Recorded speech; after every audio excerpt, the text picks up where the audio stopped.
So this is something that's been going on, and yes, I start my little video segments by screaming into the microphone. That way when people click on this video, they either immediately turn it off or they've been paralyzed by my voice and they have to watch the whole thing.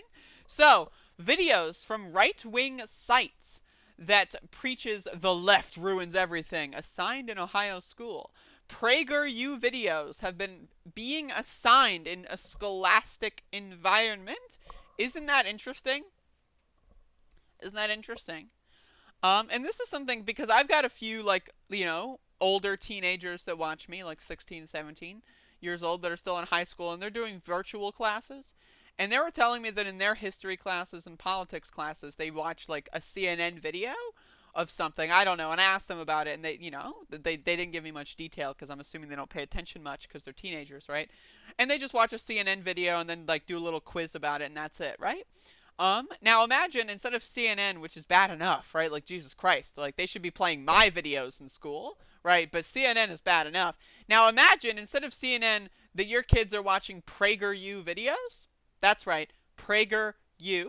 Now, if you've never heard of PragerU, can we please switch places? Please start looking into some black magic, right? Start performing some rituals. Can we please switch bodies? I would appreciate that. Thank you. But outside of that, if you've never heard of PragerU and you don't want to turn the video off, I will tell you what PragerU is. PragerU is a propaganda campaign.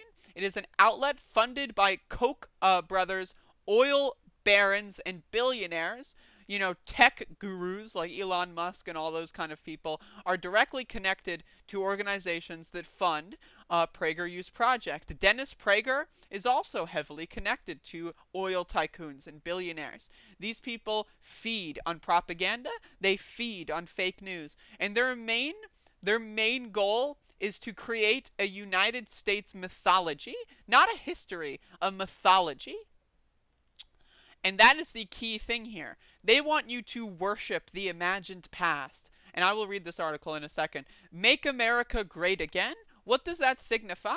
Well, to transgender people, that means, oh, let's go back in time to when we would get shot and killed in the street and nothing would happen. Oh, wait, that still happens. Oops. But it would happen more often back then. For gay people, that means, oh, let's go back in time where I couldn't be myself without getting stoned to death or shot in the street or fired, right?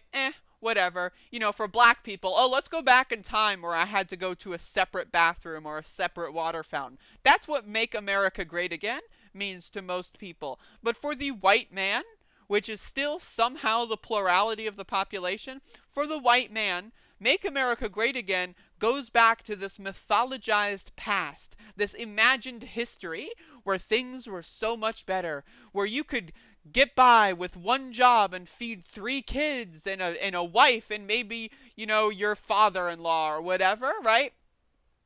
Like, that's the thing. That's the thing. It's like they want to go back to not the past, but the imagined past. They want to go back to Leave It to Beaver, except instead of it being a sitcom and all fake, they want to pretend like it's real life. And that's part of the mythology campaign, right?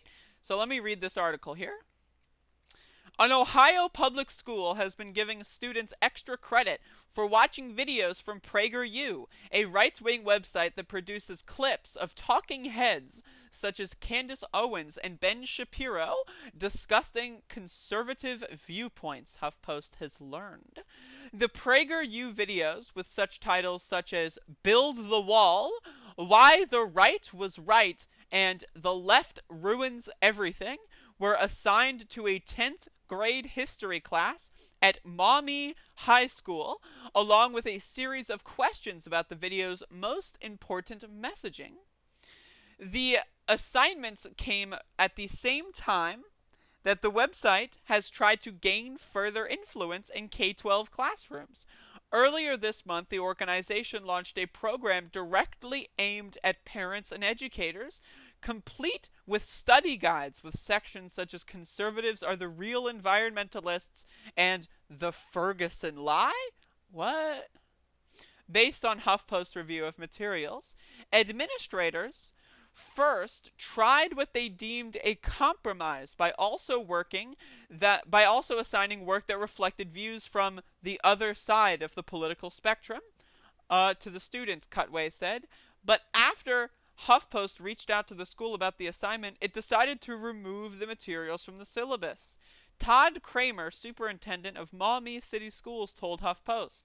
I would love to know what these other side videos are. Like, I'm guessing it's some mainstream CNN, MSNBC neoliberal crap. Not actually anything like, I don't know, like leftist oriented or socialist oriented or maybe anarchist philosophy. I doubt that that's what they were showing them.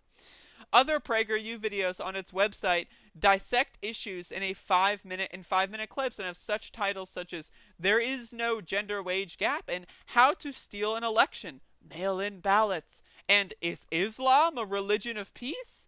The teacher's class website shows that she also assigned the videos last year. So you can read the rest of this article yourself. A lot of this goes into more of the info about the people personally. Right, but again, this is a huge problem. The right wing has perpetuated this mythologized history. And one of the best ways, again, we are all victims of mythologized history. We were taught that George Washington, it was great. He chopped down a cherry tree or something and had wooden teeth and then freed America from the evil king, right? Somehow, like him burning down statues or burning down buildings and tearing down statues and melting them into bullets, somehow that's good. And yet now those same people that taught us that that's good are telling us that us doing the same thing is bad. Really interesting, really makes you think. We were taught that Abraham Lincoln freed the slaves and fixed racism, right? We were taught that Martin Luther King was a really nice guy, and he definitely did not have anything positive to say about riots. No, no, no, no. He was loving peaceful protests, and he solved racism all by himself. It wasn't a mass movement or anything. Martin Luther King Jr. just walked on over to LBJ's, office and was like, "Yo, bud, we got a problem here. Sign this piece of paper." And LBJ was like, "All right, I got you." Solved racism easily. I was taught that Malcolm X was a really mean guy. I don't know why he was being such a black supremacist. Didn't totally have valid points or anything. No, no, no, no. But he's just a really mean guy, right? I was taught so many different things in school, and this is part of the mythology that you get. The United States is one of the most propagandized countries in the world, and that one of the things that they do is they teach us that everything else is propaganda. Everything else is propaganda, from as young as being in first or second grade learning about things. Everything else is propaganda. If you go to Europe, it's propaganda. If you go to China, it's propaganda. If you go to Mexico, it's propaganda. If you go to Canada, they have no history, so they don't even teach you anything. America, God bless America. That's what they teach you in the United States, right? And it's only gotten worse. With having things like Betsy DeVos, as Secretary of Education, we've had unhinged lunatics teaching children not only a mythologized version of history, but an overtly manufactured mythologized version of history. We have things like the internet now. We don't need to go to old encyclopedias to look up the truth. We can look things up and find the facts in seconds online, and that's why they need to counteract this so much. That's why earlier when I posted this Kyle Rittenhouse thing, people are saying, "Kyle Rittenhouse, all charges dropped. Kyle Rittenhouse, all charges dropped." And then you read the article, and the second paragraph says, "Oh, wait, no, it's just the charges in Illinois," but he still has like 6 charges in Wisconsin, right? But they don't read anything, right? These people are taught how to surf the internet. They are taught how to distinguish propaganda from things, right? They're like, "Oh, well, if it's NPR, I just won't read it. If it's anything I disagree with, I won't read it. I'll read the headline, but I won't read anything else," right? Like, these people are trained propagandists, and it is a problem when you teach children this thing and these kinds of things. But fortunately, a lot of children don't buy that shit. We have stuff like TikTok now, Twitter. We have stuff like social media of all kinds, YouTube, Wikipedia. Wikipedia is such a useful tool. Is everything on there perfect? No, but it can lead people to a lot of good things. It's very open-ended, has a lot of sources. You can go read a lot of articles that are linked on Wikipedia, right? People are seeing the truth in this country, and I think kids, especially teenagers, are just typically kind of rebellious. You know, the "fuck you, dad" kind of thing. Combine that with social media and then your school feeding you literal lies on a daily basis. I don't think the kids are going to be too susceptible. But the idea here is there's probably going to be kids, very much like Kyle Rittenhouse, that are going to be propagandized and then become mass shooters later on. And that's what we need to worry about. Because all it takes is one kid to watch a video like "Is Islam a religion of peace?" in high school and then go on a terror attack a couple years later. There's a through line there. It's happened before, it'll happen again. And that's why stuff like this is so dangerous. And that's what I've got to say about PragerU in schools.